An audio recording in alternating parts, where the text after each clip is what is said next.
For the last 8 years, Dr. Foglia and her colleagues at UC Davis have been experimenting in Scott Valley with Managed Aquifer Recharge, also known as MAR. Managed Aquifer Recharge. Groundwater recharge is something that really occurs naturally in all our groundwater basins. It rains, or farmers apply irrigation for crops, and part of the water that gets applied is infiltrating into the ground. Everything is slowly moving down into the aquifer system. In Scott Valley, a large amount of our annual water salary comes in the form of winter rains.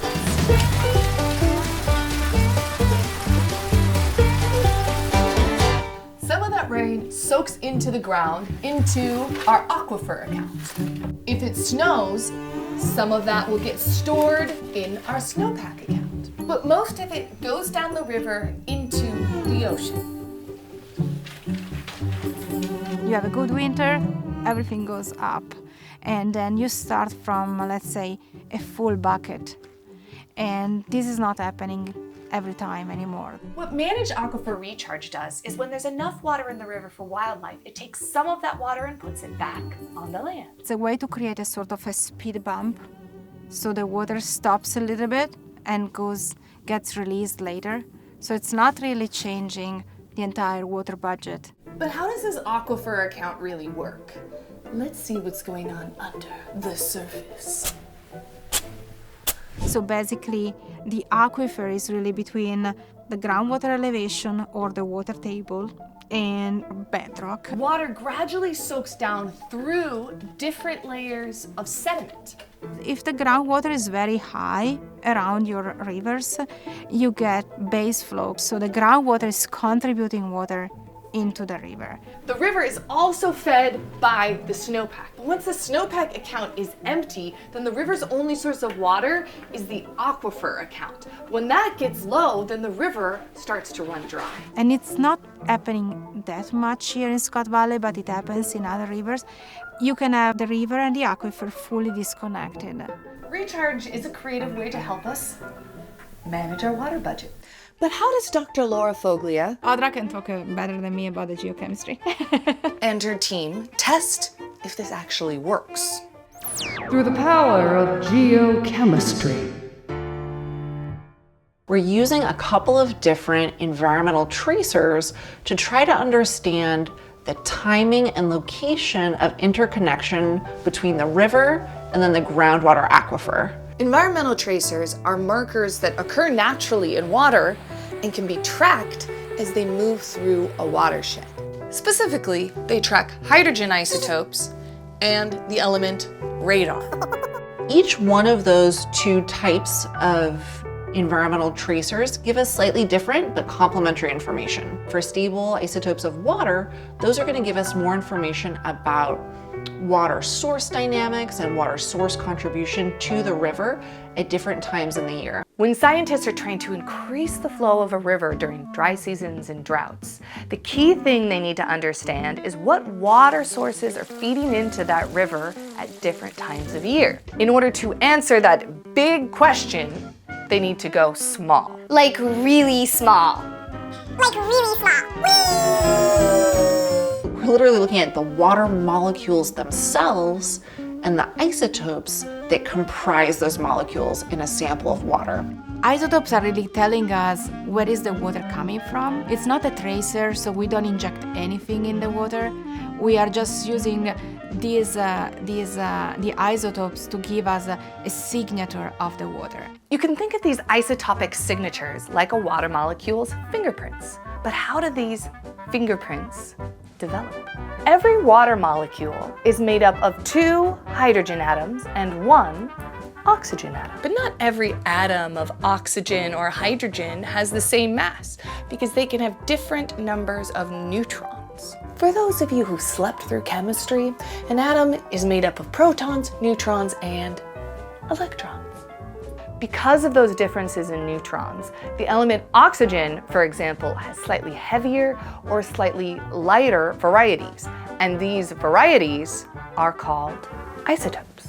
When we think about these different water molecules, how these slight mass differences and how they move through the hydrologic system from evaporation, condensation, precipitation, and then flowing through the groundwater system and streams, there are certain points in the hydrologic cycle that require more energy to move those relatively heavier water molecules through the system. Think about water molecules evaporating from a lake.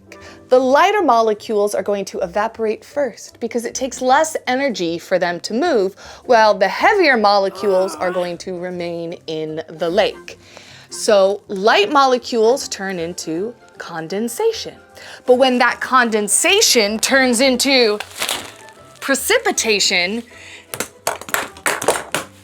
the heavier molecules are gonna fall first. And there are many different factors in the water cycle that could modulate or influence this. It could be anything from what's the temperature? What elevation are we operating at? Where are we in a storm track? All this sifting is what causes a water molecule in a body of water to develop their unique fingerprints. Since the team's goal is seeing if putting water on the fields in the winter could help the aquifer stay higher in the summer, they collect water from different places around the valley and check how these environmental tracers, or fingerprints, move. Every 2 weeks, they sample water from creeks and ditches upstream of the recharge site. Oh my God, this is high. Yeah. So when we're ready to take our isotope sample, what we do is we go down to the water, we will use the syringe, so we'll suck water in and push it out. We do that 3 times.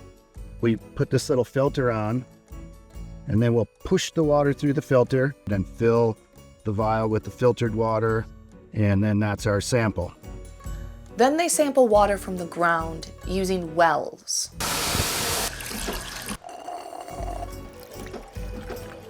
This way, they can get a rough idea of when the surface water they put on the fields for recharge reaches the groundwater, and then when the groundwater reaches the river.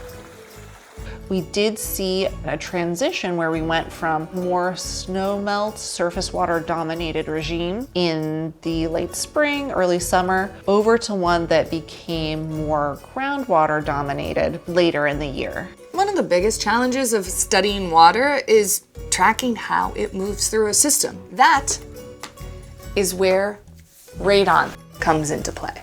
So radon is a naturally occurring radioactive gas. But the neat thing about radon is it's nearly ubiquitous. We're gonna find it almost anywhere we have any kind of rocks or minerals or soils. And so we can use that in an aquifer system where we have the groundwater that's fully saturating all those tiny pore spaces. Those are going to be accumulating radon as the water moves through the groundwater system. And we're able to use that as a natural tracer to understand how much groundwater is feeding to surface waters. We have a stream monitoring network in Scott River. We ideally want to go to the same site each time throughout the year so that we're very consistent in the location. Do you want me to talk or just do it? All right, so I'm going to take my 60 milliliter syringe and I'm going to do a triple rinse.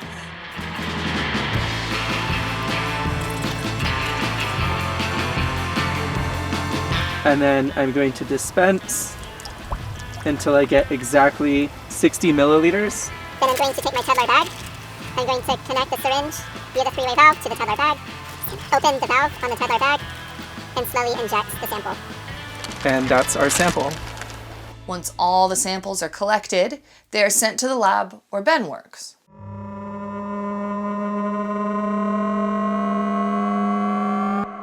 This is the reality of lab work right here. You spend like 10% of your time getting gloves on. When the samples come to the lab, I will measure the temperature, the weight of the sample, and I will transfer 70 cc's of nitrogen gas to the Tedlar bag, and I will shake the bag for approximately 2 minutes.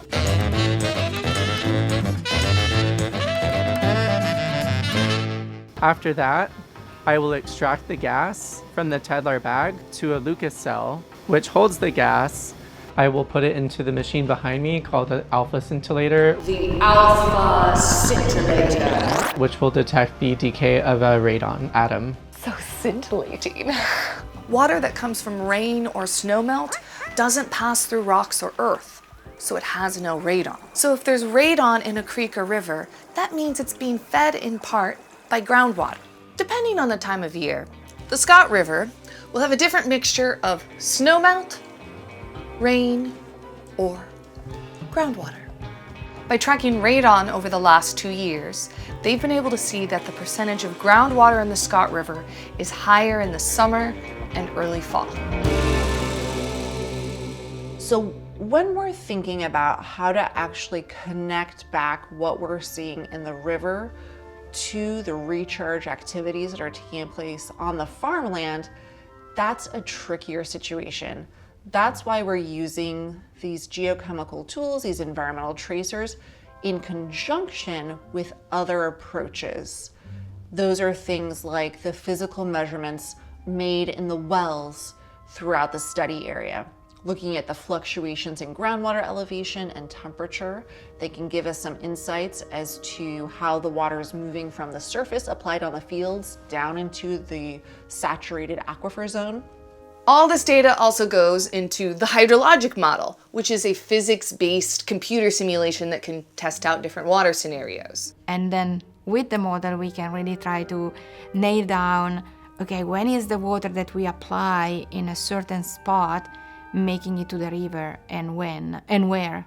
And last year we were able to apply water continuously from around January 15th to the end of March. I think the 17-foot increase in groundwater that we saw at one of the wells last year was really exciting. It's a really large amount, and you don't see that with just precipitation data.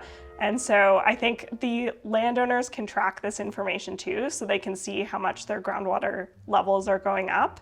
So the groundwater recharge is really just one component of all the things that we are doing in the valley. So that's something to keep in mind, because we really need to be very careful at saying that recharge is not just one solution. We need to look into different type of solutions. Just remember, folks, if you're not a part of the solution, you're a part of the precipitate. No, I swear I won't make chemistry puns in every video, just periodically.